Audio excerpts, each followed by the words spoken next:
Shalom, selamat pagi God Lovers. Kita percaya Allah kita adalah Allah yang setia, Allah yang mulia, Allah yang besar. Jadi serahkanlah segala harapanmu kepada Dia.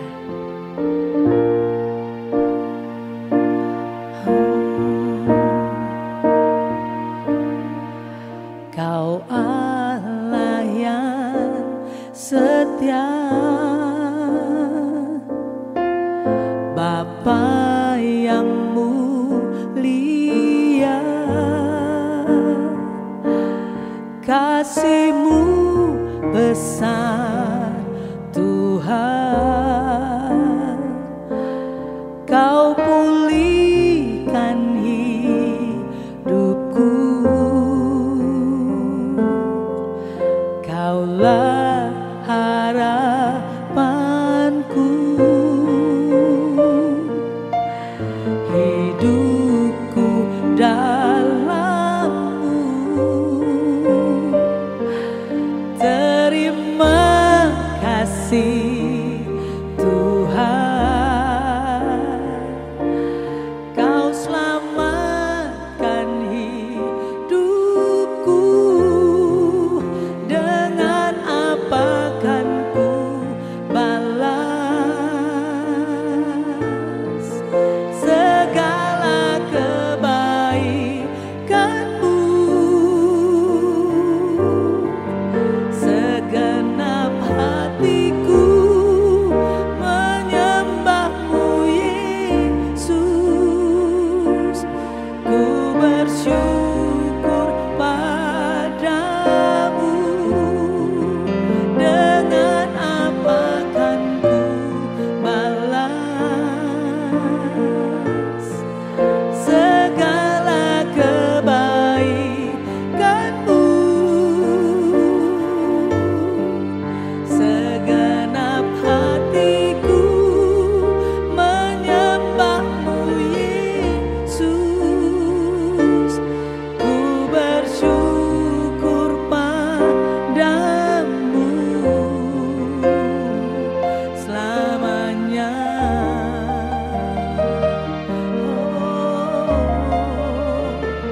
Oh, kami menyembah-Mu, kami mau meninggikan-Mu Tuhan.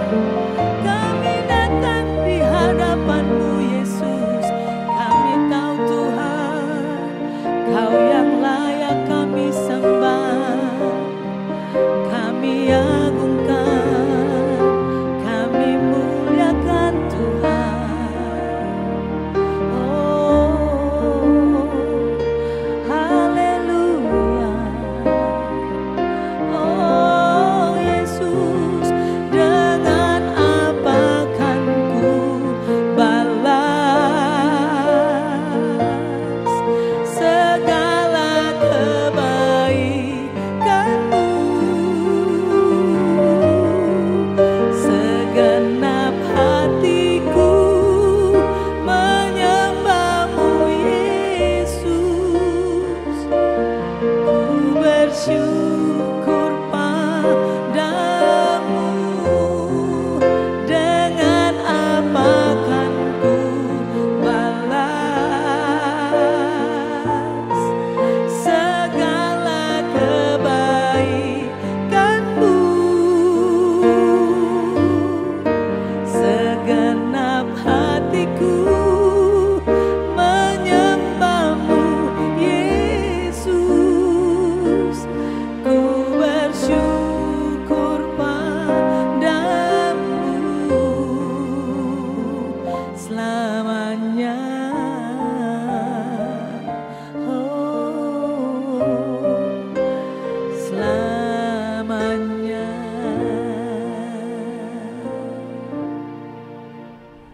Shalom God Lovers, jumpa lagi dengan saya Pendeta Eli Kapitan. Dan sebelum kita memulai hari yang baru ini, kita akan merenungkan firman Tuhan. Dalam 3 seri ke depan sejak hari ini, saya ingin membahas satu topik yang menarik buat kita, yaitu tema yang saya berikan adalah menyeberangi kemustahilan hidup kita. Nah, saudaraku yang kekasih di dalam Tuhan, dalam kehidupan kita Ada banyak tantangan, ada banyak yang kita sebut mustahil di depan kita walaupun harapan kita cukup besar. Nah, dalam konteks itulah saya ingin mencerahkan kita dan menolong kita dalam renungan 3 seri berturut-turut. Renungan ini, saudara, terambil dari kisah Yosua ketika dia menggantikan hamba Tuhan Musa ketika Musa sudah meninggal dunia. Yosua menjadi pengganti, dan ketika dia menggantikan Musa, Alkitab katakan dia harus menyiapkan umat Tuhan, menyiapkan dirinya sendiri untuk menyeberangi Sungai Yordan. Pada masa itu Sungai Yordan mungkin tidak seperti yang kita lihat pada hari ini. Banyak literatur yang menjelaskan bahwa Sungai Yordan waktu itu airnya sangat deras dan meluap dengan sangat kencang. Karena kalau kita tahu daerah Timur Tengah atau di Israel dan Yordania batasan sekitar sana, saudara, tanahnya mengalami kemiringan sehingga kalau sungainya meluap atau banjir, saudara, airnya akan sangat deras. Nah, karena itu, saudara, ketika Yosua diminta untuk menyiapkan umat Tuhan menyeberangi Sungai Yordan, maka itu hal yang mustahil buat hidupnya. Dan mungkin seperti sebagian kita yang baru awal tahun ini, kita punya harapan-harapan tentang sesuatu, atau bahkan di bulan ini kita mengharapkan banyak hal baik supaya terjadi dalam hidup kita, tapi itu seperti sesuatu yang mustahil. Nah, di dalam Yosua pasal 3, hari ini saya bacakan hanya ayat pertama saja. Yosua bangun pagi-pagi, lalu ia dan semua orang Israel berangkat dari Sitim. Dan sampailah mereka ke Sungai Yordan, maka bermalamlah mereka di sana sebelum menyeberang. Nah, saudaraku, ketika kita berbicara tentang hal yang mustahil yang perlu kita seberangi, seperti orang Israel yang mau menyeberangi Sungai Yordan, hal pertama yang mereka perlu disiapkan dan perlu bertindak pertama kali adalah meninggalkan Sitim. Sitim artinya pohon akasia. Sitim atau Abel Sitim disebut juga lembah Sitim, satu dataran yang ada di daerah Moab, sekarang ini Yordania, di bawah Gunung Nebo dan sekitarnya, saudara. Orang Israel berada di Sitim cukup lama karena di sini terjadi pergantian kepemimpinan. Di Sitim, saudara, ini adalah tempat persinggahan atau perkemahan terakhir sebelum nanti akhirnya mereka benar-benar menyeberang ke tanah perjanjian. Nah, saudara, kalau kita berbicara tentang Sitim, Bileam adalah salah satu tokoh dukun yang ada di Sitim. Dia pernah diminta oleh Raja Balak, dibayar supaya nanti mengutuki orang Israel. Nah, saudara, mungkin saja Bileam itu sangat sakti omongannya, karena ketika apa yang dia ucapkan itu akan terjadi sehingga Balak mau membayar. Tetapi saudaraku, di Sitim ini orang Israel pun terpengaruh. Kalau kita lihat di dalam Mika dikatakan di sana bahwa orang Israel harus mengingat bahwa Sitim adalah Balak, tempat penyembahan berhala. Orang diajak untuk kompromi dengan hal-hal duniawi sehingga mereka bisa beralih dari kebenaran kepada dusta atau kuasa dari iblis. Di Sitim, saudara, banyak kuasa perdukunan di sana. Nah, itu sebabnya ketika kita rindu untuk menyeberangi kemustahilan kita, yang perlu kita tinggalkan adalah Sitim hidup kita. Apa yang ada di Sitim? Mungkin kepercayaan nenek moyang, kompromi-kompromi dengan hal-hal yang sifatnya duniawi yang masih kita pelihara, kepercayaan-kepercayaan semu yang tidak ada kaitannya dengan kebenaran, tapi masih kita pelihara. Saudara, kalau itu masih terpelihara di dalam hatimu, ketika engkau melakukan satu tindakan, engkau juga melihat hari yang baik, atau apapun itu kepercayaan, kalau saudara masih kompromi di sana, saudara ingat baik, saudara harus tinggalkan itu, karena kemustahilan atau mujizat hanya bisa terjadi kalau engkau meninggalkan Sitim. Nah, di Sitim juga, saudara, orang Israel diajak untuk kompromi. Mereka boleh percaya kepada Tuhan, tapi mereka boleh kawin-mawin dengan orang-orang di sekitarnya. Nah, saudara, kompromi-kompromi dengan hal-hal yang sifatnya duniawi ini membuat kita bisa salah di hadapan Tuhan. Kesalahan itulah yang menutup berkat dan mujizat yang harusnya kita raih. Kita harus tinggalkan Sitim supaya berkat yang sesungguhnya dari Allah terjadi sepenuhnya dalam hidup kita. Nah, saudara, di Sitim juga berakhir kepemimpinan Musa dan lahir kepemimpinan baru. Jadi saudara, kita perlu beralih dari Sitim karena ada tongkat estafet. Ada kepercayaan Tuhan yang besar yang ingin Tuhan percayakan bagi setiap kita untuk menjadi pemimpin, penunjuk jalan, penunjuk arah untuk orang-orang lain boleh mengikutinya. Nah, permulaannya itu saudara harus meninggalkan Sitim. Saudara, di Sitim juga hanya 2 orang yang diutus. Yosua pasal 2 ayat pertama, Yosua memutuskan untuk mengutus 2 orang pergi memantau, mensurvei tanah perjanjian, dan target mereka adalah Yeriko. Ada satu kota yang sangat besar yang perlu ditaklukkan di sana. Hanya 2 orang yang diutus untuk pergi.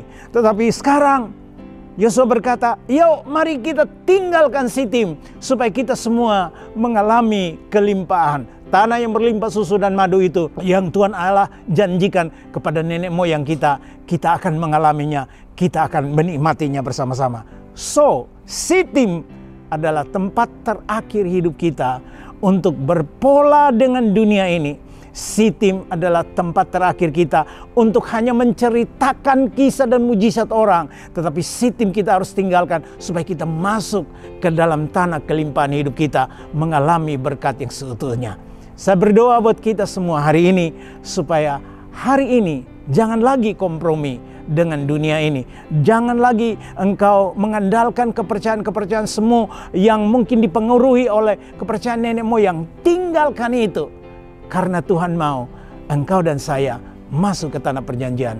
Tanah yang berlimpah susu dan madu. Di sana kita akan mengalami kebaikan Tuhan. Setiap hari ada berkat berlimpah buat hidup kita. Mari berdoa bersama saya supaya hari ini Sitim kehidupan saudara tinggalkan dan engkau akan menyeberangi kemustahilan hidup saudara.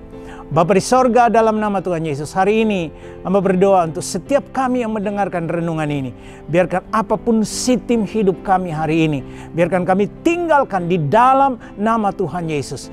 Tidak ada lagi kompromi. Sekali Yesus, selamanya Yesus. Kebenaran akan menjadi tongkat utama dan petunjuk buat hidup kami. Firman-Mu adalah pelita dan terang buat hidup kami. Kami mau hanya mengikuti Engkau Tuhan. Karena kami tahu hanya dengan jalan dan bersama dengan Tuhan kami akan mengalami dan menikmati mujizat yang Kau sediakan. Kami akan menyeberangi kemustahilan hidup kami. Dalam nama Tuhan Yesus kami berdoa dan bersyukur. Haleluya. Amin.